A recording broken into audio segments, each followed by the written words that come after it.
warahmatullahi wabarakatuh. Saya Maratusa dari Manajemen Keuangan Syariah 4C. Di sini saya akan menjelaskan rangkuman bab per bab dari mata kuliah saya, yaitu Manajemen Keuangan. Bab yang pertama adalah laporan keuangan dan neraca. Laporan keuangan atau financial statement adalah hasil akhir dari akuntansi yang merupakan suatu ringkasan transaksi keuangan. Neraca adalah laporan yang berisi harta atau aset, utang atau kewajiban-kewajiban pada pihak lain beserta modal dari suatu perusahaan pada saat tertentu. Oleh karena itu, neraca terdiri dari 3 kelompok, yaitu aktiva, kewajiban, dan modal. Bab yang kedua ada laporan laba rugi, perubahan modal, dan pajak. Laporan laba rugi adalah suatu laporan keuangan yang di dalamnya menjelaskan tentang kinerja keuangan suatu entitas bisnis dalam suatu prodi akuntansi. Sedangkan laporan perubahan modal merupakan laporan keuangan yang menyajikan informasi tentang perubahan modal pada perusahaan akibat dari segala kegiatan pokok operasi perusahaan dalam suatu prodi akuntansi tertentu. Selanjutnya tentang pajak, menurut Undang-Undang Nomor 28 Tahun 2007 tentang Ketentuan Umum dan Tata Cara Perpajakan adalah kontribusi wajib kepada negara yang terutang oleh orang pribadi atau badan yang bersifat memaksa berdasarkan undang-undang dengan tidak mendapatkan imbalan secara langsung dan tidak digunakan untuk keperluan negara bagi sebesar-besarnya kemakmuran rakyat. Bab yang ketiga ada analisis break-even point, hubungan baik biaya, volume laba, dan shutdown point. Break-even point adalah suatu keadaan di mana perusahaan dalam operasinya tidak memperoleh laba dan juga tidak menderita kerugian. Atau dengan kata lain, total biaya sama dengan total penjualan, sehingga tidak ada laba dan tidak ada rugi. Hubungan antara biaya, volume, dan laba memegang peran yang sangat penting sehingga dalam pemilihan alternatif tidak dan perumusan kebijakan untuk masa yang akan datang. Manajemen memerlukan informasi untuk menilai berbagai macam kemungkinan yang berakibat pada berbagai laba yang akan datang. Analisis break-even point adalah pembagian manajemen untuk mengetahui hubungan antara biaya, volume, dan laba, khususnya informasi mengenai jumlah penjualan minimum dan biaya penurunan realisasi penjualan dari rencana penjualan agar perusahaan tidak menderita kerugian. Shutdown point merupakan suatu titik break-even curve yang menunjukkan bahwa besarnya total penjualan yang diperoleh perusahaan adalah sama besarnya dengan total biaya tunai yang dikeluarkan perusahaan. Bab yang keempat ada pengertian dan kegunaan analisis rasio keuangan. Laporan keuangan melaporkan aktivitas yang sudah dilakukan perusahaan dalam suatu prodi tertentu. Sedangkan pengertian rasio keuangan menurut James C. Van Horner merupakan indeks yang menghubungkan dua angka akuntansi dan diperoleh dengan membagi satu angka dengan angka lainnya. Jadi, rasio keuangan merupakan kegiatan membandingkan angka-angka yang akan ada dalam laporan keuangan dengan cara membagi satu angka dengan angka lainnya. Bab yang kelima ada modal kerja. Modal kerja didefinisikan sebagai modal yang digunakan untuk membiayai operasional perusahaan sehari-hari, terutama yang memiliki jangka waktu yang pendek, sedangkan manajemen modal kerja merupakan suatu pengelolaan investasi perusahaan dalam atas aset jangka pendek atau current asset. Konsep modal kerja itu ada 3, yaitu kualitatif dan kuantitatif dan fungsional. Bab yang keenam ada analisis kebutuhan modal kerja dan analisis pembiayaan modal kerja. Analisis kebutuhan modal kerja itu merupakan analisis yang berhubungan dengan sumber-sumber penggunaan perusahaan.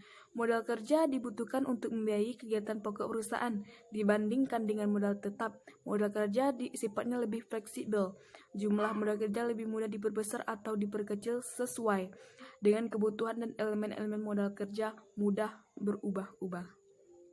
Selanjutnya analisis pembiayaan modal kerja adalah pembiayaan jangka pendek yang diberikan kepada perusahaan untuk membiayai kebutuhan modal kerja usahanya berdasarkan analisis, atau dana dapat diartikan sebagai modal kerja seperti telah diketahui bahwa modal kerja adalah aktiva lancar dikurang dengan hutang lancar.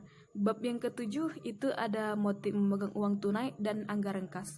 Motif memegang uang tunai itu ada motif transaksi, motif berjaga-jaga, dan motif spekulasi. Sedangkan anggaran merupakan suatu rencana yang disusun secara sistematis dalam bentuk angka dan dinyatakan dengan unit moneter yang meliputi seluruh kegiatan perusahaan untuk jangka waktu atau periode tertentu, di masa tertentu di masa yang akan datang. Sedangkan kas merupakan alat pembayaran yang sifatnya bebas digunakan untuk membiayai kegiatan umum perusahaan. Jadi anggaran kas atau kas budget ialah anggaran yang merencanakan secara lebih terperinci tentang jumlah kas beserta berubah-ubah dari waktu ke waktu selama periode yang akan datang, baik perubahan yang berupa kas maupun perubahan yang berupa pengeluaran kas.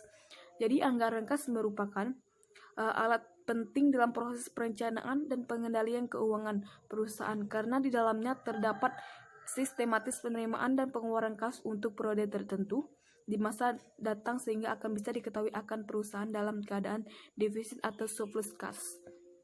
Selanjutnya ada bab 8 yang menjelaskan tentang manajemen kas yang efisien dan saldo kas optimal menurut Baumol dan Miller-Orr.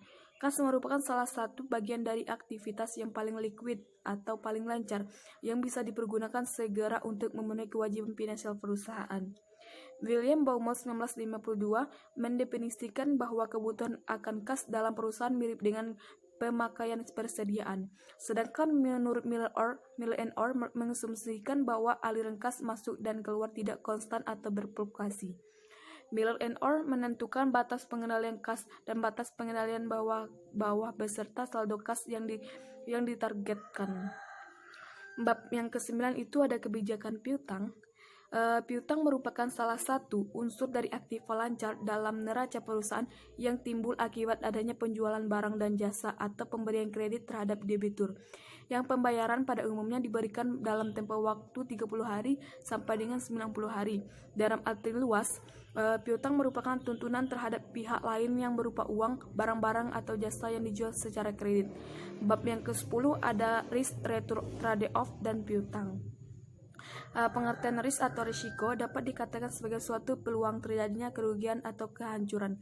Lebih luas lagi, risiko dapat diartikan sebagai kemungkinan terjadinya hasil yang tidak diinginkan atau berlawanan dari yang diinginkan. Dalam industri keuangan, pada umumnya terdapat suatu jargon, hic risk bring about hic return. Artinya, jika ingin memperoleh hasil yang lebih besar akan dihadapkan pada risiko yang lebih besar pula. Menurut Sardono, piutang adalah semua tagihan kepada seorang badan usaha atau pihak lain dalam satuan yang uang atau yang timbul dari transaksi masa lalu.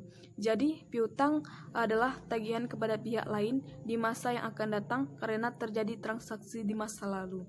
Bab yang ke-11 ada pengertian dan jenis-jenis persediaan. Persediaan menurut Kamus Besar Bahasa Indonesia itu persediaan yang berasal dari kata sedia dapat diartikan sebagai cadangan.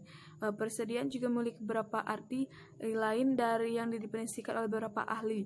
Menurut Hendrik Sagit Martinus, persediaan adalah pos-pos aktiva yang dimiliki oleh perusahaan untuk dijual dalam operasi bisnis normal atau barang yang akan digunakan atau dikonsumsi dalam membuat barang yang akan dijual.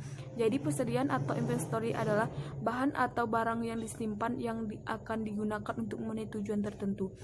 Jenis-jenis persediaan itu dalam suatu perusahaan menurut fungsinya dapat dibedakan atas bed stock atau lot season inventory atau fluctuation stock, anti-fashion stock. Bab yang ke-12 ada kemampuan mengelola persediaan secara optimal dan menentukan saat pembelian kembali yang ekonomis. Manfaat investasi pada persediaan yaitu manfaat diskon kuantitas, menghindar kekurangan bahan atau out of stock, manfaat pemasaran. Model-model persediaan optimal yaitu model persediaan kuantitas pesanan ekonomis, modal pesanan dengan pesanan tertunda, modal pesanan dengan diskon kuantitas, modal pesanan dengan penerimaan bertahap. Order point adalah sebuah titik di mana sebuah barang yang ada di gudang harus ditambah persediaannya sebelum kehabisan. Bab yang ke-13 sumber dan tipe-tipe pendanaan jangka pendek. Pembiayaan jangka pendek atau short term financing merupakan hutang dan jangka waktu 1 tahun atau kurang yang digunakan untuk memenuhi kebutuhan musiman dan aktiva lancar. Tipe-tipe pendanaan ada jangka pendek. Berikut merupakan jenis pembiayaan jangka pendek ada pendanaan spontan dan ada pendanaan tidak spontan yang memerlukan negosiasi. Suku bunga efektif atau suku bunga tahun efektif, suku bunga tahunan ekuivalen atau suku bunga efektif sederhana ada suku bunga pinjaman atau produk keuangan yang disajikan kembali dari suku bunga nominal dan dinyatakan sebagai suku bunga ekuivalen jika suku bunga runang jemuk adalah dibayar setiap tahun dalam ditunggangan. Itulah tadi sekian dari penjelasannya mengenai bab-bab dari mata kuliah manajemen keuangan syariah. Jika ada kesalahan saya mohon maaf. Wabillahi taufiq wal hidayah. Wassalamualaikum warahmatullahi wabarakatuh.